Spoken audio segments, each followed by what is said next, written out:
estamos, dentro disso, no capítulo 18 do livro de João. O livro de João tem esse objetivo. Gosto de lembrar, o objetivo do livro de João, ele mesmo diz, a gente vai encontrar isso ali no capítulo 20, onde ele fala que ele escreveu essas coisas para que a gente confie em que Jesus é o Cristo e que com isso a gente tenha vida em seu nome. Esse é o objetivo todo do livro, sempre tem Jesus em perspectiva. Laís chegou, seja bem-vinda, amiga, bom ter você aqui com a gente. Muito bem, tem mais gente ali com a Laís também. Evelise e Laís, vocês conseguem participar da leitura com a gente hoje? Como é que vocês estão aí? Beleza, Evelise consegue. Bom, então a gente vai fazer uma oração e aí eu já faço um contexto aqui para a gente começar, beleza? Obrigado, Jesus, obrigado pela oportunidade que a gente tem. Terça-feira à noite aqui, onde eu estou, está chovendo bastante. A gente tem a oportunidade de parar. Algumas meninas ainda estão no trabalho e ainda assim querem ouvir a tua voz, querem estar na tua presença. Isso é maravilhoso. E a gente está aqui onde a gente pode tirar um momento para te conhecer um pouco mais. Hoje é um capítulo importante, onde coisas importantes acontecem, tem uns diálogos muito profundos aqui, e a gente pede sabedoria para que nesse momento o Senhor abra a nossa mente, o nosso coração, para ouvir e para te conhecer um pouco mais. É isso que nós te pedimos, em nome de Jesus. Amém. Amém. Beleza, amiga, sem problema. Então, tá na leitura, vamos fazer assim, eu começo, aí vem a Chayana, a Evelise e a Janaína, e assim a gente fecha o ciclo. Pode ser? Pode. Vamos lá, então. Capítulo 18, Jesus é preso. Então, contexto geral, 17 na semana passada. Gente, quem não estava na semana passada daqui, por favor, veja a semana passada. Eu disponibilizei em algum lugar. Porque foi a oração que Jesus fez, que eu considero a oração mais bonita de toda a palavra. Então, ele ora por ele ora pelos discípulos, e ele ora por todos nós, ele ora por mim e por você. A gente teve uma conversa bem profunda na semana passada sobre o impacto disso na nossa vida, o impacto disso nas nossas ações, o impacto disso no nosso dia a dia, na forma como a gente enxerga como as coisas acontecem. E depois disso, em todo esse momento de dor e de sofrimento, Jesus orando por todo mundo, agora ele vai ser preso. E olha o que vai acontecer aqui. Ele vai ser preso, ele vai ser levado até o sumo sacerdote. Pedro vai negar Jesus, ele vai ser interrogado e depois ele vai ser levado diante de Pilatos. Aí, como vocês sabem, os que não sabem vão saber agora, deixa eu só receber mais alguém que entrou aqui, eu não consigo poder a gente. Permitir. Aqui. Como vocês sabem, a gente não corre aqui, então a gente não tem pressa para terminar, não necessariamente é um capítulo que a gente vai fazer. E aí, meu brother, tudo bem? Seja bem-vindo. Não necessariamente é um capítulo inteiro que a gente vai fazer. A gente, inclusive esse que tem muitas coisas profundas acontecendo, eu acredito que a gente não consegue fazê-lo inteiro. Talvez a gente divida em dois encontros, tá? A gente divida em 2 encontros. E aí agora a gente vai começar por essa parte, porque essa parte do diálogo que ele vai ter com Pilatos ali, eu acho que vale um encontro para a gente falar só disso. Como está no final, ali do meio para o final do capítulo, talvez a gente faça na próxima semana, tá bom?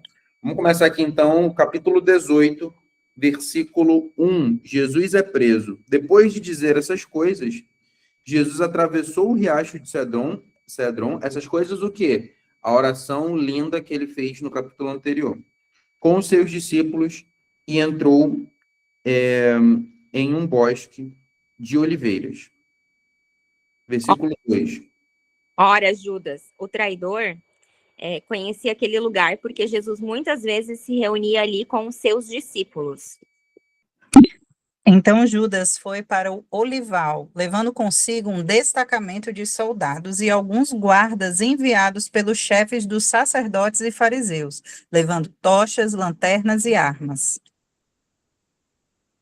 Versículo Jesus sabia de tudo o que lhe ia acontecer, por isso caminhou na direção deles e perguntou: Quem é que vocês estão procurando? A Jesus de Nazaré responderam: Sou eu, disse Jesus. E Judas, o traidor, estava com eles. Quando Jesus disse, sou eu, eles recuaram e caíram por terra. Novamente lhes perguntou: A quem procuram? E eles disseram: A Jesus de Nazaré. Jesus disse: Já afirmei que sou eu. Se é a mim que vocês procuram, então deixem que esses outros vão embora. Ele disse isso para que se cumprisse o que ele tinha dito antes: Não perdi nenhum só daqueles que o Senhor me deu. Simão Pedro, que trazia uma espada, tirou-a e feriu o servo do sumo sacerdote, decepando-lhe a orelha direita. O nome daquele servo era Malco. Pedro era bem gente boa, né? Versículo 11. Jesus, porém, ordenou a Pedro: Guarde a espada. Acaso não haveria de beber o cálice que meu pai me deu? Vamos dar uma segurada aí rapidinho, amiga, antes de você continuar, porque aqui já tem muitas coisas interessantes acontecendo. Então tá, primeiro, Jesus, o João, o autor, ele sempre deixa claro, né? Ele sempre deixa claro o quanto que Jesus, porque às vezes a gente esquece, né? A gente esquece que Jesus consegue ler mentes e ler os corações, as intenções, ele já sabia o que ia acontecer ali, então o João faz questão de trazer isso de volta aqui para o texto. Então, Jesus sabendo, ele deixa claro, sabendo perfeitamente tudo o que ia acontecer, ele pergunta quem que eles estavam procurando. Quando, eu deixei grifado isso aqui na minha Bíblia, a gente já conversou sobre isso também. Quando ele disse, em algumas versões, sou eu, em algumas outras, eu sou, e o eu sou, ele até soa de forma mais significativa, porque nesse momento, do que a gente tem que lembrar? A gente tem que lembrar de tudo que aconteceu lá no Antigo Testamento, de tudo que aconteceu quando Moisés falou assim, eu vou libertar o povo, mas quando eu chegar lá, eles perguntarem quem me mandou, o que eu digo? Você vai falar que o eu sou te enviou. Então, essa terminologia, eu sou, e é por isso que os leitores aqui, logo, os primeiros leitores, eles automaticamente fizeram essa ligação. Porque o eu sou o todo-poderoso, e olha como é que Jesus é incrível, né, cara? Ele não faz nada por acaso. Então, ele dá essa resposta já sabendo o peso que essa resposta ia ter. O peso literal que essa resposta ia ter. Porque o que acontece? É uma cena cinematográfica, né? Imagina, tudo escuro, eles chegaram lá, e aí ele fala, quem que vocês estão procurando? Ah, Jesus de Nazaré. Eu sou. E um poder sobrenatural faz com que todos eles caiam. E é como se fosse uma fagulha da glória divina. Porque lembra que no Antigo Testamento, se eles entrassem dentro do santuário, o que acontecia? Se eles entrassem em pecados, eram fulminados. E Deus, ele se revelou em Jesus para que a gente não fosse fulminado. Então, ele veio como ser humano, desceu da sua glória, para que a gente pudesse ter oportunidade de vida eterna. Só que nesse momento, onde ele fala, eu sou, a gente tem um lampejo, uma demonstração da grandiosidade do Deus Todo-Poderoso. E Jesus era Todo-Poderoso. Mas ainda assim, olha que loucura, o que acontece logo depois, né? Então, só do poder da palavra dele falar, eu sou, todos ao redor caíram. Beleza. Todos ao redor caíram. Tem um comentarista que fala que quando Pedro tirou a espada e decepou a orelha lá do Malco, na verdade ele tinha mirado no pescoço e ele errou. Então, e olha que loucura, né? Ele pegou e teve essa ação para proteger o Jesus, o Jesus que no mesmo capítulo seria traído por ele. No mesmo capítulo. Olha como a Pedro ele era tão intenso, tanto para o bem quanto para o mal. Foi o mesmo Pedro que declarou, não sei se vocês lembram, a gente passou por esse capítulo, né? Ele declarou que Jesus era o Cristo. E aí Jesus fala para ele que ele é bem-aventurado, né? Porque ele tinha reconhecido que Jesus era o Cristo. E aí logo depois ele tenta repreender Jesus. E aí no mesmo capítulo Jesus pega e fala para ele, arreda-se de mim, Satanás. Ele foi usado pelo Espírito Santo. E no mesmo capítulo, ele foi usado se permitiu ser usado pelo inimigo. Cara, no mesmo capítulo. E aqui, de novo, ele, no impulso de defender, olha que audácia, né? Ele foi defender Jesus. Ah, vou aqui cortar a cabeça do cara para defender Jesus. Vou estar fazendo uma coisa boa. E no mesmo capítulo, Jesus pega e mostra para ele. Fala assim, não, relaxa aí, meu brother. Não é assim que as coisas vão funcionar, não. E logo em seguida ele trai. Ele nega Jesus. E essa aqui já pode ser a primeira das aplicações que a gente pode fazer para o texto de hoje. Pode falar, Chay. Mas talvez não de uma forma igual o Pedro, tentando defender Jesus. Cortou o teu áudio no início, amigo. O que você falou? Eu falei, talvez quem de nós não seria como o Pedro? A gente se encontra muito mais em Pedro do que nos outros, né? Até porque ele é o mais exposto, assim, justamente pelo jeitão dele, ele é o mais exposto. E aí, era exatamente essa a primeira reflexão que eu queria que a gente fizesse aqui hoje. Cara, às vezes a gente, talvez todo dia a gente tenha um pouco de Pedro dentro de nós, né? Eu tenho tudo que de qualquer outra coisa. Infelizmente. Porque como aconteceu nessa história, como aconteceu na outra que a gente acabou de ver. Às vezes a gente tá com Jesus ali no mesmo dia. A gente tá se sentindo próximo de Jesus. A gente está se derramando, a gente está chorando em lágrimas aos pés dele. Não dá 24 horas para que a gente o abandone. Não dá 24 horas para que a gente seja levado pelas nossas emoções explosivas. Não dá 24 horas para que a gente ande no caminho oposto daquele qual a gente orou e se entregou. Não acontece 24 horas. E Jesus sabia disso. Quando Jesus chamou Pedro, Jesus sabia que muitos de nós iríamos nos identificar com Pedro. Muitos de nós iríamos nos identificar com Pedro. Olha aqui, a Laís colocou aqui. Meu irmão está querendo candomblé com 15 anos. E minha mãe, vamos orar. Eu virei aqui e minha mãe não vai levantar do altar o diabo esse menino. Eu sou. Amiga. Então, às vezes falta um pouco. E justamente, Jesus sabia que todo mundo tem um pouco de Pedro. E Jesus é muito didático, né? Lembra quando a gente falou sobre por que ele. O capítulo 2 lá. Por que ele transformou água em vinho? Por que esse foi o primeiro milagre que é chamado de sinal? Porque ele queria desenhar um plano da redenção para todos nós, para todos que viriam depois dele. E eu lembro que a nossa mente explodiu, né? Quando a gente entendeu a profundidade da água e do vinho, que era muito mais profundo do que a relação do casamento, e tinha a ver com tudo que ele veio fazer aqui. Então, é uma demonstração ali. E ele sabe, ele não faz nada por acaso, lembra? Ele não é convencional, mas ele é intencional. Então, ele chamou Pedro intencionalmente. Ele chamou Pedro intencionalmente. E glória a Deus por aqueles Pedro. Porque as pessoas, se todos os discípulos fossem, cara, certinhos ali, 100%, aí a gente ia ficar cada vez mais distante. Não ia conseguir encontrá-lo dentro disso. Mas a gente vê, a gente se enxerga, né? E para ele, a transformação de Pedro, que foi um processo. Ele andou e ele trai aqui Jesus, como a gente vai ver, ele tem todos esses impulsos. Cara, aqui ele já estava 3 anos com Jesus, diariamente. Diariamente. Não era, tipo assim, ele encontrava com Jesus uma vez por semana, ou ele encontrava Jesus só pela manhã, não, ele vivia com Jesus. Ele literalmente vivia com Jesus. E ainda assim, ele foi sendo transformado durante o processo. E isso traz até esperança pra gente, né? Traz até esperança pra gente. Porque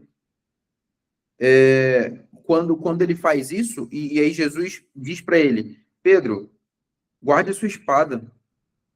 Acaso eu não beberei do cálice que o Pai me deu? Guarde a sua espada.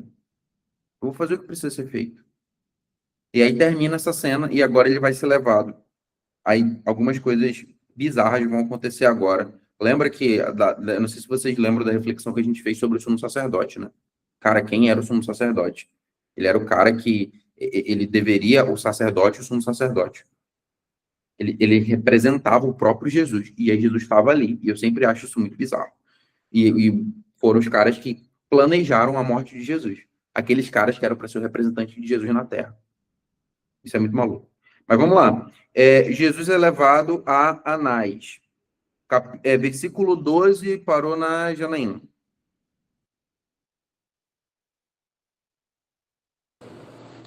É, 12. Em seguida, os soldados, o comandante e os guardas do templo prenderam Jesus e o amarraram.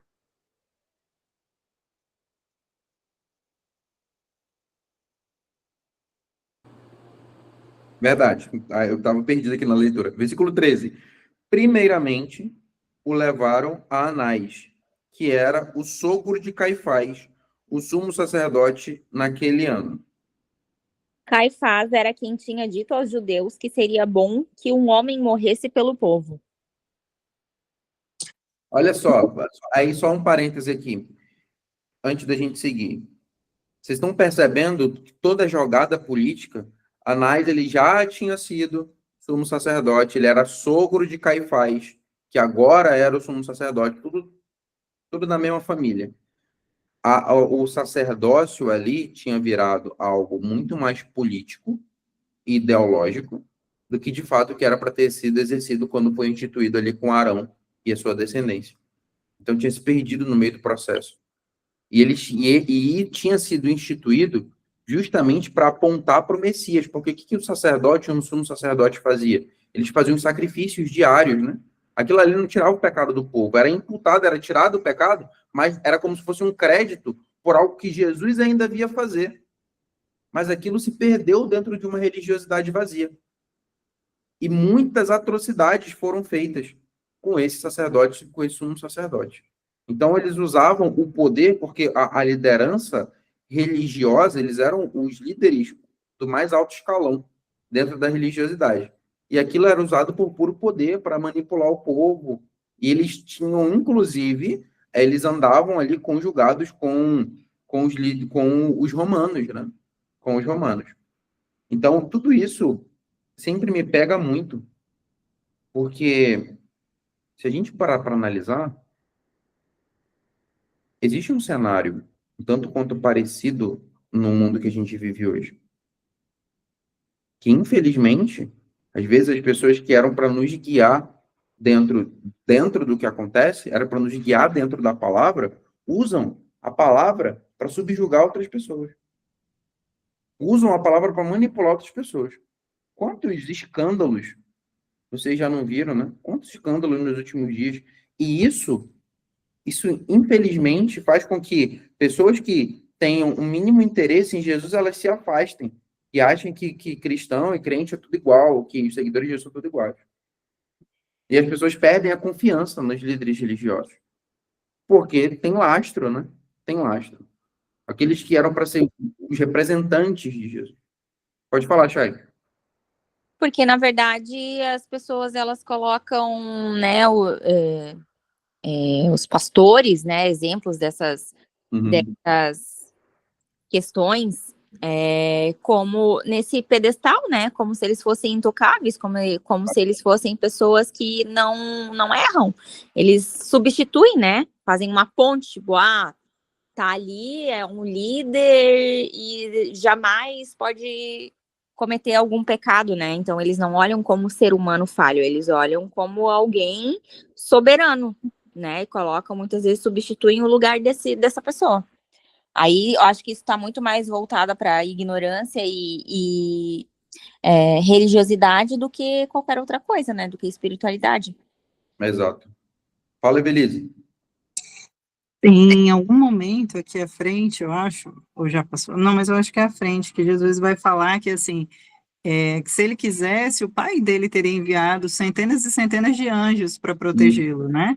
Uhum. E eu acredito que tem tudo a ver com o que a gente está falando, porque a gente tem esse costume de agir como o Pedro agiu, cortando ali, decepando, né, o soldado, e agir dessa forma ainda usando outros humanos. A gente sempre, na nossa pequenez, tentando auxiliar Jesus ou tentando mostrar que entendeu o melhor caminho, quando, na verdade, Deus tem um plano certo de salvação, ele sabe, e ele tem o poder, inclusive, de fazer muito melhor do que qualquer plano nosso, que seria exatamente mandar os seus anjos para o Senhor Deus, mandar para defender Jesus nesse momento, se assim fosse realmente necessário, não uma entrega, né? Como ele diz várias vezes, ele não foi preso, ele não foi morto, ele não foi carregado, arrastado, ele se entregou em todos os momentos.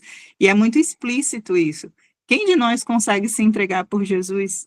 Quando a gente age por impulso, a gente consegue perceber que a gente não conseguiu se entregar totalmente, porque a gente quer ter o controle das coisas. E quão difícil é entregar o controle dos detalhes da nossa vida, dos detalhes do nosso ser na mão do Senhor, porque a gente continua achando que a nossa espada vai ser mais forte do que o exército de anjos que ele tem para nos mandar, né? Exatamente, amiga, exatamente. E isso é muito forte, porque quando a gente para analisar e volta com uma outra conversa que a gente teve sobre o controle da nossa vida, né? O quanto é difícil a gente entregar isso de fato e viver isso na prática. Fala, Jana. Eu estava refletindo que no momento em que Jesus, desde o do primeiro momento que Jesus foi preso até a crucificação, onde tiraram sorte com as vestes dele, ele viu o pior da humanidade, ele viu quão cruel a humanidade pode ser, né? Sabendo que ele se entregou até então, né? Não foi a humanidade que prendeu ele, mas ele se entregou. E mesmo assim pediu para o Senhor perdoar essa galera aí, né? Foi traído por Pedro, mas depois de um certo tempo, Pedro também tem um livro escrito na Bíblia, né? E ele já perdoou Pedro, né? Já sabia que o Pedro ia trair, já sabia tudo o que ia acontecer, e mesmo assim, além de ter perdoado, pediu para o pai perdoar essas pessoas que não estavam sabendo o que elas estavam fazendo.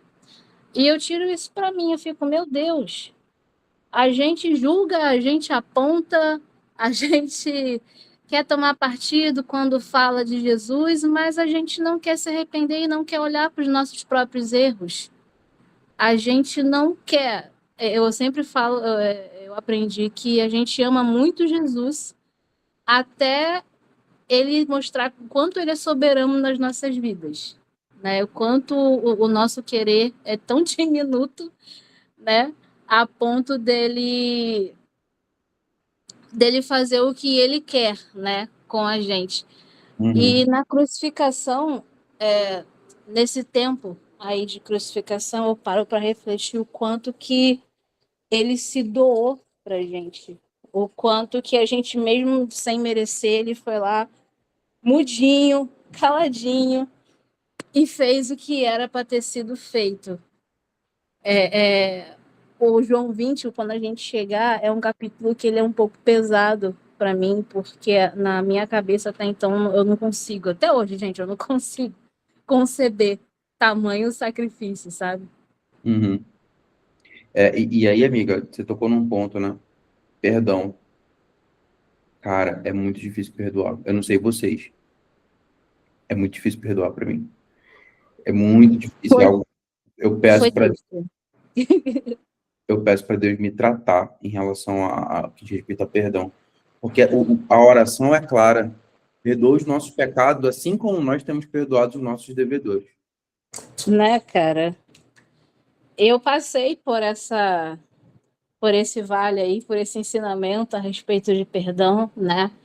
E ele veio num momento de uma busca intensa e constante minha. Chegou um momento que o Espírito Santo tocou no meu coração a ponto de eu perdoar aquela pessoa que eu achava que era imperdoável. Quando eu falo para as pessoas, não, você não fez isso. Eu fiz, cara, eu fiz. O perdão ele já estava dentro do meu coração e eu só precisava ter coragem mesmo de chegar na pessoa e falar assim, não, ó, tá perdoado em nome de Jesus, sabe? Não foi fácil, tá? Foi bem complicado e bem demorado, demorou um tempinho, mas Até, saiu com muita dor, mas saiu. e aí, porque o perdão, ele não diz sobre o outro, ele diz sobre a gente, né? Então, a liberar o perdão diz muito sobre a gente, não diz sobre o outro. Porque é você se livrar daquilo que está te corroendo. Fala, Chay. Não, ia compartilhar uma experiência parecida com o que a Jana comentou também, de conseguir fazer isso, né? Mas lógico que com mais maturidade, com essa busca espiritual que eu venho fazendo. e é uma sensação assim de libertação, porque é exatamente sobre como nós nos sentimos, né? Como nós estamos, como está a minha relação com Deus mediante tudo isso, né? Obviamente que constantemente a gente é confrontado com situações, seja onde for, no teu trabalho, no teu dia a dia, no caixa do supermercado, né? Várias situações. Mas a partir do momento que quando algo te fere, algo te confronta desta forma, assim, e a gente consegue olhar para isso, entregar para Deus e tirar esse sentimento ruim, é uma sensação, assim, de, meu Deus, de liberdade. Estou buscando por algo correto, sabe? Sim, sim, faz sentido. É, pode falar, Laís, pode falar, amiga. Tiago, é uma pergunta para você, na verdade, nem é algo que eu queria falar. Deixa Pode, eu te fazer uma pergunta. pode Por que que falar. essa questão do perdão, em questão até mesmo conjugal, você acha que é válido? Tipo, eu já vi casos de casamentos, né, que houve traições, a pessoa perdoa. Você acha que realmente tem um verdadeiro perdão de daquilo não chegar a doer mais? Tipo, quando Deus transforma realmente a pessoa? Tipo, eu queria fazer essa pergunta porque eu fiquei 2 anos orando pelo pai das meninas, né? E assim, eu nunca consegui perdoar. Não sei se é porque eu orava errado. Tipo assim, eu tenho as lembranças. E aí eu acho que nunca eu posso conviver, eu consigo conviver com a pessoa. Mas, tipo assim, eu não consigo não lembrar de certas atitudes. E aí, tipo assim, no meu caso não houve uma traição, mas no caso de uma amiga minha, assim. Você acha que, tipo assim, não dói, aquilo não vai doer quando a pessoa realmente perdoa? Tipo, ela vai. Porque ela lembra, né? Eu acho que, enfim, por ser humano, você acha que isso realmente é válido ou você acha, nesses casos em si, a pessoa teria que ter uma separação? Porque eu fico meio em dúvida disso, se realmente existe restauração de casamento, sabe? Nesses critérios, assim, se a pessoa realmente vai conseguir conviver com aquilo, se ela realmente vai perdoar, ou se lá na frente ela vai cair naquela mesma emoção, sabe? Naquele mesmo sentimento de traição, de perda, de abandono, tipo, mesmo tendo ali aquele primeiro momento uma restauração, e aí chega lá na frente a pessoa cair na mesma coisa. Você acha que tem essa possibilidade? Não? Boa, essa pergunta é muito boa, amiga. E assim, sendo bem sincero, tá? Ela não, a resposta dela não é objetiva, ela é subjetiva. Eu vou te explicar o porquê.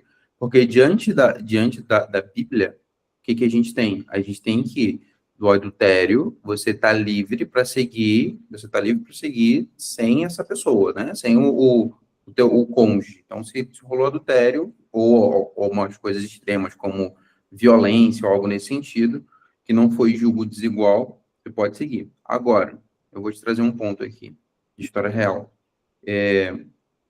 Os meus pais,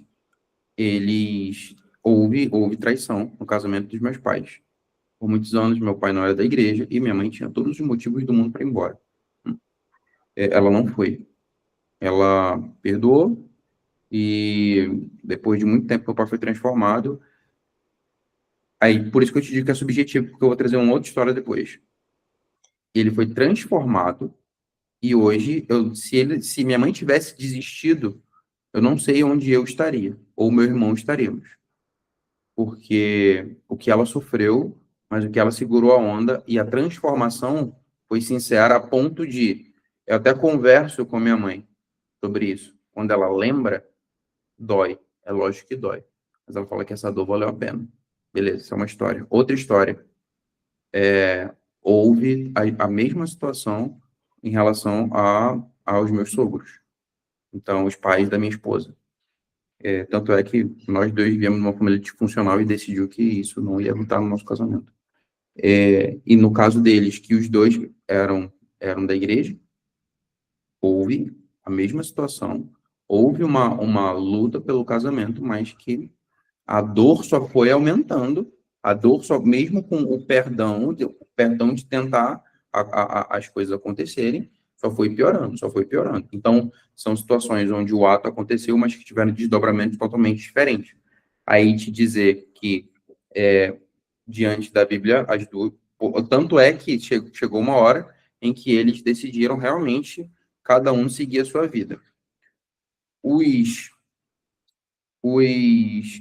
As consequências que ficam disso, elas são sempre muito sofridas. Tanto é que a minha esposa veio de uma família disfuncional, E isso, no início do casamento, havia muito medo, até por parte da minha sogra, achando que poderia acontecer. Também, acho que juntou quase 10 anos. Mas não aconteceu da mesma forma. Então, não posso te dizer, sempre vai acontecer de um jeito, sempre vai acontecer de outro. Porque a forma como Deus age em relação a isso, ela é... Aí, falando primeiro do perdão, né? Voltando para o que eu expliquei ainda há pouco. O perdão diz respeito, sempre eu liberar perdão diz respeito sobre mim. Eu não tenho controle sobre o outro. Eu tenho controle de como eu vou conviver com isso. E perdoar não necessariamente quer dizer que eu tenho que voltar a conviver com essa pessoa. Não necessariamente. Perdoar é não ser mais afetado por aquilo. Perdoar é liberar o perdão, é dizer que agora eu vou seguir, que aquilo não vai afetar. Agora, não necessariamente eu tenho que estar com isso. Jana, você ia falar? Você ia falar? Pode falar.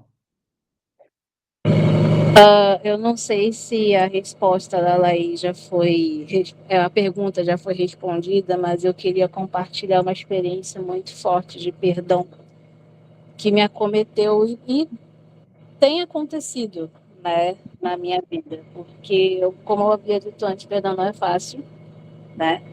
O seu coração ele tem que estar trabalhado e voltado para perdoar. Uhum. Aqui eu acredito que todo mundo já é bem vivido para entender sobre algumas questões de violência, né? E como o perdão ele pode trabalhar nisso de maneira que não vai interferir, não vai atrapalhar na sua vida. Primeiro que perdão ele não é esquecimento, perdão você ressignifica. Uhum. Eu compartilho aqui com vocês, e sem vergonha nenhuma, que eu perdoei o meu abusador. Uhum. Então, e é aquela pessoa que estava sempre em contato com a minha família. Tem a família da minha mãe e a família do meu pai, né? Eles também eram divorciados. E ocorreu esse abuso de uma pessoa próxima à família do meu pai. Na época, eu estava fazendo as minhas bodas não, estava fazendo minha lista de casamento, na verdade. Eu estava noiva do meu marido, e eu estava dando quarto e tal, e eu estava fazendo uma lista de chá de panela, das paradas, e quando ocorreu o abuso. O abuso ele pode ocorrer de várias formas, né, gente? Eu não vou me inteirar aqui. Mas eu havia comentado com a minha família, falei com todo mundo, né? Me desmentiram, até então, que acho que sempre acontece, né? Me desmentiram e colocaram panos quentes em cima. Como eu era muito nova até então, eu estava na casa dos 20, eu não entendi e engoli aquilo, né?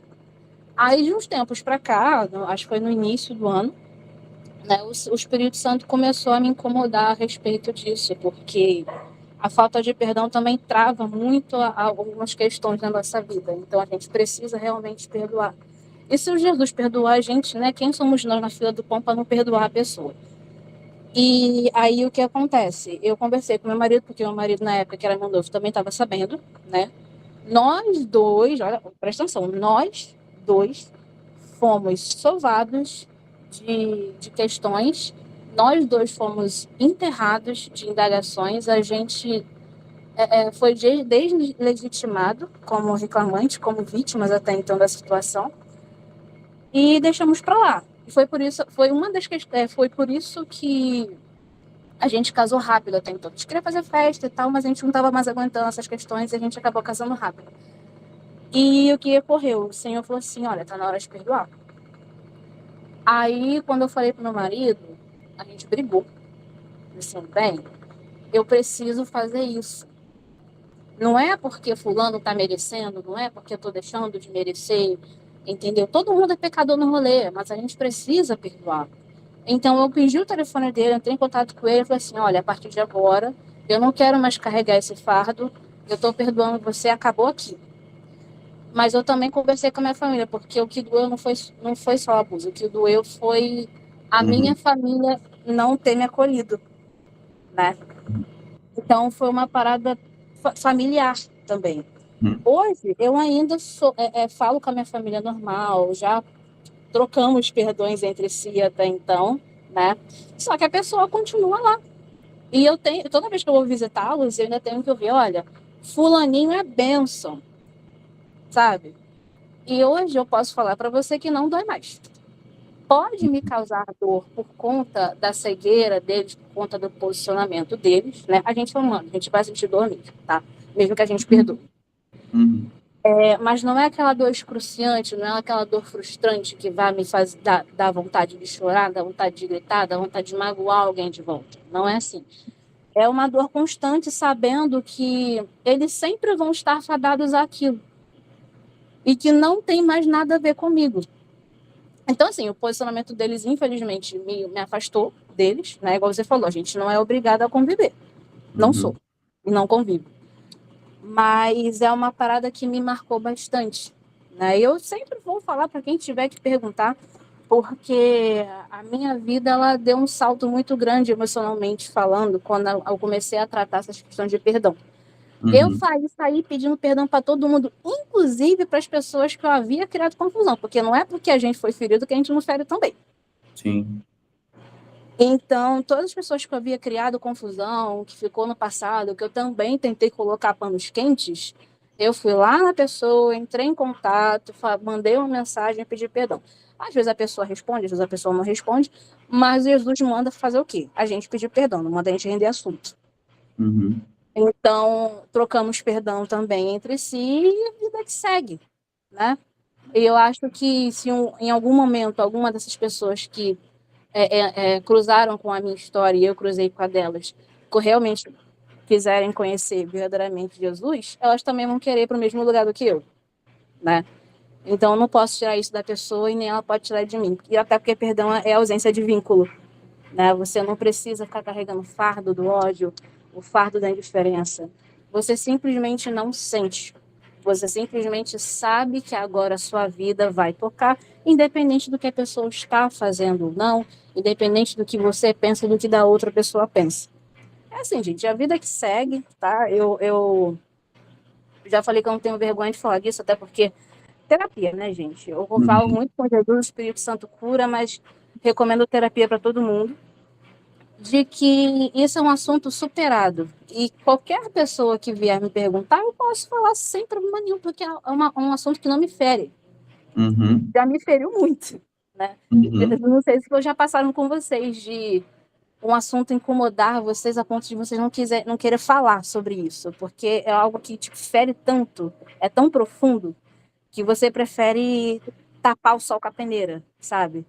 Então, hoje eu posso falar para vocês como testemunho, perdoem mesmo, sejam perdoados, porque faz total diferença no modo que vocês veem a vida e também no modo de que vocês não precisem achar que devem algo para alguém. Vocês não devem, tá bom, gente? Muito bom, amiga. Eu sinto muito como o pessoal está se solidarizando aqui no chat. Eu também sinto muito que você tenha passado por isso, mas, como você bem colocou, um dos maiores sintomas de que isso está superado é você falar abertamente sobre isso. Isso demonstra como isso não te afeta mais e como é um testemunho vivo do que Deus tem feito na tua vida. E muito poderoso, inclusive, sobre o poder do perdão. E reforça, né, o que a gente tem comentado aqui, sobre dizer respeito mais sobre nós perdoar do que sobre a outra pessoa, sobre a outra pessoa. Então, é incrível tudo isso que aconteceu e eu louvo a Deus pela tua vida mesmo. Laís, você ia falar antes da gente seguir? Sim, na verdade é uma pergunta para você e também agradecendo a Jana. Jana, acho que você respondeu sim, que eu estava buscando. O meu ex-padrasto quase mata a minha irmã. Ele pegou 18 anos de prisão. E, assim, esse é o ponto do perdão. Por isso que eu perguntei não só em questão conjugal, e a pergunta que vai para o Thiago também é sobre isso. Thiago, eu tenho muita dificuldade de perdoar minha mãe. Eu acho que eu culpo muito ela. Eu acho que, assim, eu tenho muita dificuldade, acho que até de olhar, assim, eu não consigo abraçar ela. Eu vou ser sincera com você. Eu não consigo abraçar ela. Às vezes ela quer me abraçar, eu pareço um dois de paus, fica assim, tipo, meu Deus, não me abraça. E eu sinto que isso também faz com que eu não me firme. Eu já orei anos por isso. Senhor, faz eu amar minha mãe. Senhor, faz eu sentir de novo o que eu sentia, porque eu acho que eu culpo muito ela pelo que aconteceu com a minha irmã. Também sofri abuso sexual. Então, acho que é uma questão assim, a minha irmã, e eu nem falo sobre esses dias, e aí, assim, eu tenho essa questão com a minha mãe, aí tem uma questão familiar de rejeição muito forte. O meu pai não me queria de jeito nenhum, quase que minha mãe me aborta. Então, assim, eu sempre tive isso desde pequena. E aí me marcou muito essa questão paternal. Não consigo também, tipo, eu fiquei tanto atrás do meu pai que hoje eu entendo que, tipo assim, só Deus e eu, sabe? E só que eu não consigo falar com ele. Tipo assim, ele veio, apareceu, eu com 22 anos, eu grávida, me trouxe um carrinho e não sabia nem se apertava a minha mão, qual era meu nome direito. E aí, assim, essas coisas eu acho que faz com que eu não consiga me firmar, porque eu me sinto suja, tipo assim, no nível assim, tipo, eu não consigo perdoar a pessoa e vou estar pregando sobre perdão, vou estar falando sobre perdão, vou estar, tipo, trazendo para outras pessoas aquilo que eu nem consigo fazer, porque essa questão do perdão, várias pessoas foram usadas para falar comigo. Você tem que liberar perdão. Só que eu acho que é uma coisa que está enraizada tão forte, porque eu lembro de coisas de 5 anos de idade, quando eu era muito nova, e palavras que as pessoas falavam, e tipo assim, por mais que eu não fale nada para a pessoa, igual, eu vejo minha mãe todo dia, só que se eu falar para você que, tipo assim, eu consigo sentir aquele amor, eu vou estar mentindo, entende? E eu acho que isso atrapalha muito, igual minhas 2 filhas, elas estão sem registro até hoje. E o rapaz é uma luta constante, porque eu tive 2 sonhos. Um, ele me traindo, e aí eu descobri várias coisas. E outro, eu tendo a segunda filha, ele sendo transformado. E hoje, realmente, eu tenho a segunda filha, é uma menina, igual mostrou no sonho. Eu vi as duas, assim, no pé do guarda-roupa, por isso que eu tô perguntando. Essa questão do perdão, ela prende você, ela trava tudo? Tipo, é essa pergunta que eu quero fazer para vocês. Se realmente, tipo assim, se você não liberar, as coisas não vão funcionar, sabe? É uma pergunta que eu tenho para te fazer. Se isso pode estar me impedindo de se firmar, se é essa a questão em si, sabe? Do eu não liberar e eu não conseguir esquecer as coisas. Tá. A tua pergunta tem vários núcleos. E aí, o primeiro que já precisa ficar muito claro é que não existe barreira para Jesus. Não existe barreira para Jesus atuar dentro da nossa vida. A gente acabou de ver isso em relação a Pedro. Então, às vezes, a gente tem, e eu acredito muito que isso é uma coisa que o próprio inimigo coloca dentro do nosso coração, é que a gente só consegue caminhar com Jesus se a gente for perfeito, se a gente estiver pronto. Não existe estar pronto. Os discípulos caminharam com Jesus e era um pior do que o outro. Né? Que Jesus ressuscitou, eles não estavam prontos ainda. Então, e depois que Jesus ressuscitou, ele mandou o ID, que a igreja começou, eles ainda assim entraram em atritos ferrenhos, ali em relação à história de Pedro e de Paulo. Então, o primeiro núcleo que eu queria trazer não deixa que, você falou sobre se firmar, né, que talvez isso pode pode dificultar, logicamente, o processo, mas ninguém está firme 100% todos os dias. E Jesus não olha para, não, agora esse meu filho, ele está firme, esse outro não. Ele olha para o nosso coração, se eu estou buscando a ele ou não. Se eu estou quebrantando o meu coração diante dele ou não. Sinto muito também por tudo que aconteceu com você. Claro. Desculpa te cortar, e deixa eu já te perguntar uma coisa, já que você está respondendo isso. Trazendo essa questão um pouco de Pedro, você acha que caráter, essa questão de caráter e jeito, eu sou muito nervosa, não vou mentir para você, sou muito brava. E aí eu oro muito em relação a isso. Eu falo, Senhor, me dá paz, me traz paz de espírito, Senhor, me traz a paz que excede todo entendimento. Eu não peço por paciência, né? Porque senão vai vir aqui altos testes e eu vou reprovar em todos. E eu falo pro Senhor, me dá os frutos do Espírito, que é mansidão mesmo, sabe?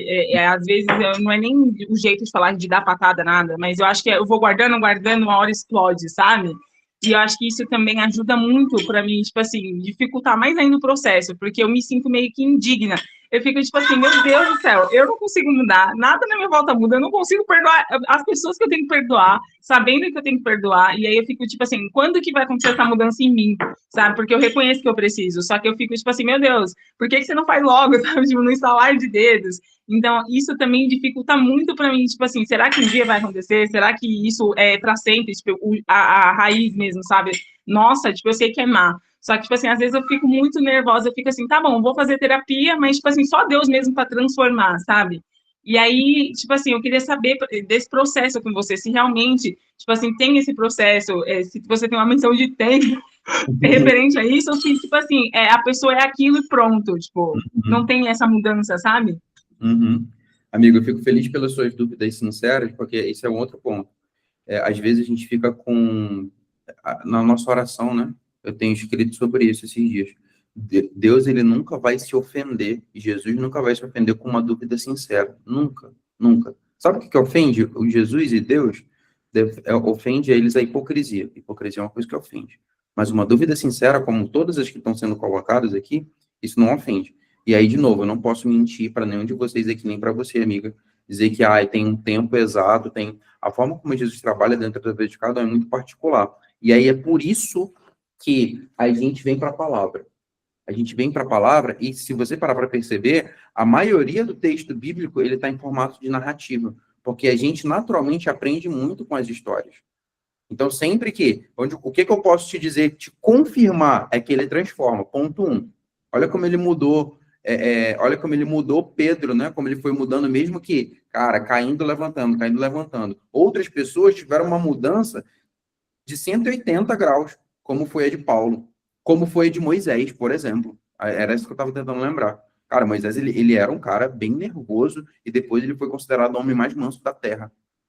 Então, quando você olha e se debruça sobre a história de Moisés, e você se enxerga ali e fala assim, se esse Deus que abriu o mar vermelho mudou o coração de Moisés, ele também pode mudar o meu coração.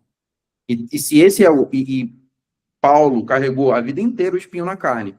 Se esse é o teu espinho na carne, que às vezes você vai cair para te lembrar que você não é perfeito e que você precisa de Jesus, ele vai te dizer que a graça dele te basta. E você vai continuar caminhando aos pés dele.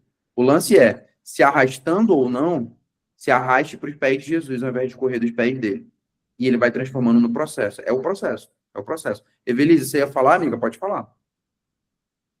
Não, eu ia, se a Laís me permitir, né, eu me identifiquei tanto com a fala da Laís quanto da Jana, né, eu quase fui abortada pelos meus pais, fui violentada por um tio, por um porteiro do meu condomínio em momentos diferentes, a sensação de se sentir suja, eu tive uma educação dos meus pais, foi um casamento muito conturbado, eles se separaram quando eu tinha 6 anos, mas eu lembro de brigas e objetos por conta de traições e mais traições, né, assim, eu pequena, eu nunca teve a figura paterna, ele não conhece o pai, não sabe quem é, né, a mãe dele sabe, ele tem uma irmã que também não sabe quem é o pai, é um outro pai, então também viemos de famílias disfuncionais, né, mas eu, no meio desse processo de conhecer a Cristo e realmente tentar passar o controle da minha vida, porque às vezes, Laís, também é a gente controlando, porque enquanto eu sou muito furiosa,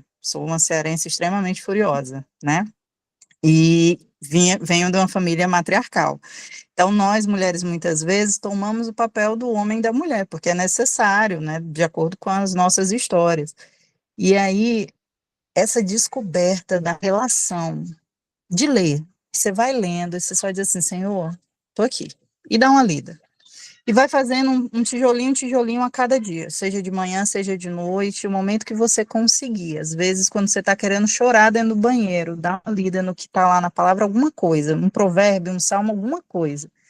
Não é porque é só tá te mandando, a providência divina te manda um texto exato, não, mas é porque o Espírito Santo você vai se aproximando. E a gente vai conseguindo passar o controle de um jeito que quando você percebe, você se sente menos suja. Quando você percebe, você entende que aquela educação culposa que você recebeu e aquela mulher que é a tua mãe, eu digo pela minha, assim, as culpas que eu dava para minha mãe, eu consegui transformar numa construção diferente. Eu entendi ela como mulher, o que não tirou o machucado da minha vida como criança e como adolescente, mas o que me ajudou foi perceber que havia um amor ali, que ela me buscava. E essa construção de relação foi porque ela também permitiu, por mais doloroso que seja, eu comecei a dar uma autoridade de mãe, não só a mulher falha, que ela foi com aquela criança. É tudo dolorido, tá?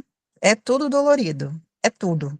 Tudo é dolorido. E a gente nem sempre vai estar curada. Como a Jana bem falou, terapia, por mim, a gente tinha, além de vale transporte, a gente tinha vale terapia. Uhum. Mas, para você se abrir para terapia, para você se abrir para fazer a mudança, para você se abrir para entender e Deus te apoiar com os frutos do Espírito, você vai ter que abrir mão. E às vezes a gente está tão machucada pela vida que a gente não quer abrir mão. A gente quer continuar no controle das nossas emoções, dos nossos machucados, porque pelo menos a gente sabe o que a gente está dominando algo. E eu digo por mim, semana passada, eu senti que estava tudo fora do meu controle. Assim, a gente quase foi processado pela corretora da nossa casa, do nosso lar, que há 11 anos a gente paga com maior esforço e carinho, e ela quase deu um golpe na gente. O meu filho estava passando por bullying na escola nova, eu estava totalmente desestruturada, porque eu estou trabalhando remotamente, com muitas obrigações, às vezes trabalhando o dia inteiro e mais à noite, porque durante o dia eu tenho as crianças também, e eles só estudam um turno. E sexta-feira eu estava num pico de estresse, eu estava tão grosseira com eles e com meu esposo, assim, que eu estava dura. Por mais que eu não fosse grosseira de estar berrando, eu estava dura, eu estava seca. Eu disse assim, eu não tenho controle sobre nada na minha vida. Mas eu tenho controle sobre uma coisa, o meu cabelo. Parece loucura para os homens, né? Meu marido quase teve um troço quando me viu, o cabelo estava na cintura. E eu simplesmente fui num salão, deixei tudo parado, todas as minhas obrigações. Mas eu fui lá e eu disse, eu quero cortar os meus cabelos. Mas assim, era como um ato, era como um ato meu, mentalmente meu, sabe? Eu não tenho controle sobre nada na minha vida, mas eu tenho controle sobre os meus cabelos. Isso parece que não é nada, vou mostrar para vocês aqui. Eu estava com o cabelo na cintura. Mas sabe o que é isso? Era a única coisa que eu podia fazer por mim mesma. Era para eu sentir que eu tinha o controle de algo na minha vida. Era sexta-feira à tarde, eu consegui uma vaga, vocês sabem, final do ano é uma loucura. Eu fui procurando de um por um na cidade que eu tô, que eu nem conheço. E quando eu saí de lá, eu fiz uma oração. Senhor, eu não tenho controle sobre nada no meu viver. Sobre nada. E eu tô me sentindo sem chão. E eu não cheguei no estágio da Jana, de perdoar as pessoas que me machucaram a ponto de ir à frente e falar com eles. Mas ela Mas vai eu disse assim, conseguir chegar lá ainda não também. pois é, eu digo assim, mas, cara, eu tô no passo a passo, no dia a dia. E cada vez mais eu tô entendendo o que eu consigo e o que eu não consigo controlar. E também tô deixando ele tomar conta. Se vai dar certo ou não, depende mais de mim do que dele, mas eu sei que ele tá aqui para me apoiar. Então, assim, cada um tem seu passo, tem seu jeito, mas às vezes a gente também cultiva isso, porque é a única forma da gente sentir que tem controle sobre as coisas. E eu, diante do sacrifício de Jesus, eu não tenho controle sobre nada, ele tem um plano muito maior e melhor, que me traz muita insegurança, mas que talvez seja a saída, que seja real, né? Então, desculpa se eu me alonguei, Não, mas eu amigo. queria também compartilhar um pouco. Só, eu sei que a amiga Laís, sei que você tinha levantado a mão ainda, mas só por conta do nosso horário, a gente precisa fechar, mas eu quero dizer que eu estou muito feliz, por quê? Não pela nossa conversa aberta. Eu estou muito feliz porque o objetivo, quando a gente se encontra aqui, é a gente ouvir a voz de Deus e deixar que o Espírito Santo conduza. Ele conduza, e eu tenho certeza que não são palavras vazias que a gente solta aqui. À medida que a gente foi abrindo a nossa vida, sem medo de julgamento e sem medo do que os outros iam pensar, é porque a gente sabe que isso pode ajudar. Alguma frase, algum insight, alguma coisa, isso sempre é tudo fundamentado na palavra de Deus. Então, a última coisa que eu deixo é como se a gente tivesse todos nós conversando com a Bíblia aberta. Cara, isso é incrível. Isso é incrível. Todos nós conversando com a Bíblia aberta. Então, que vão ter mais momentos como esse. E aqui, a gente sempre olha, nunca tira Jesus de perspectiva, porque ele é quem age na nossa vida. Então, se pudesse deixar uma última coisa aqui antes da gente fechar, e a gente não andou nem até a metade, e tá tudo certo também. Porque, como eu falei, não tem obrigação, a gente não tem obrigação com bater uma meta, não tem obrigação com nada. A gente tá aqui porque a gente quer. A gente tá aqui numa terça-feira à noite, cada um tá aqui porque quer. Eu sei que algumas meninas se esforçando para estarem aqui porque querem, e porque esse momento é significativo. E é isso, meu coração se enche de alegria quando a gente tem bastante participação. É exatamente isso. Né? Então, é tudo sobre ele. A nossa vida está nas mãos dele. E a cada encontro a gente conhece um pouco mais sobre ele, um pouco mais sobre nós mesmos, sobre como ele nos enxerga. E aí isso nos ajuda a mudar um pouco a nossa visão. Tá? Ó, o Pedro colocou aqui, cada encontro ele aprende mais. É isso, mano. Conhece mais sobre Jesus. E glória a Deus por isso. O eu sou. A Evelise colocou, ele é de ter oportunidade de ter uma vida melhor. É isso, pessoal. Fechou? Vamos fazer uma oração para a gente encerrar e na próxima semana a gente continua onde a gente parou e tá tudo certo, tá bom? Tá tudo certo. Senhor, obrigado por esse momento. A gente se sentiu à vontade para expor as nossas vulnerabilidades aqui, entendendo que a gente está num ambiente seguro, entendendo que a gente está numa roda de conversa com a Bíblia aberta e deixando o Teu Espírito Santo falar, através da nossa voz, através do que a gente está lendo, através do que o Senhor está nos impressionando. Cada pessoa aqui tem uma história de dor, uma história de sofrimento, mas uma história de vitória também. E a gente quer escrever a nossa história junto contigo. A gente quer te colocar em primeiro lugar na nossa vida, para que as nossas mazelas emocionais, elas estejam colocadas diante do teu altar, para que através disso, através do que o Senhor quer fazer na nossa vida, a gente tenha um encontro real contigo, entendendo que talvez nenhum consiga entender fundamentalmente a dor do outro, por mais que se esforce, mas a gente tem uma pessoa aqui nesse encontro que sabe, que é você. E a gente quer colocar isso nas tuas mãos, entendendo que, por mais que algumas coisas a gente talvez só consiga entender quando o Senhor nos mostrar, quando vier nos buscar, mas a gente siga confiando em Ti. Cuida de cada um, de cada família, de cada projeto, de cada pessoa, para que a gente tenha uma vida fácil ou difícil, mas recheada de propósito na Tua presença. Nos dê uma boa noite e uma boa semana, em nome de Jesus. Amém. Amém. Amém. É isso, meus amigos. Ó, hoje Amém, obrigada. vou fechar aqui a gravação e vou pedir para vocês comentarem lá no grupo, que, ó, tá aumentando aqui a galera que tá vindo, hein? Que bom que você gostou, Gil. Você tá convidada para estar sempre com a gente. Comenta lá no nosso grupo o que vocês acharam do encontro de hoje para incentivar a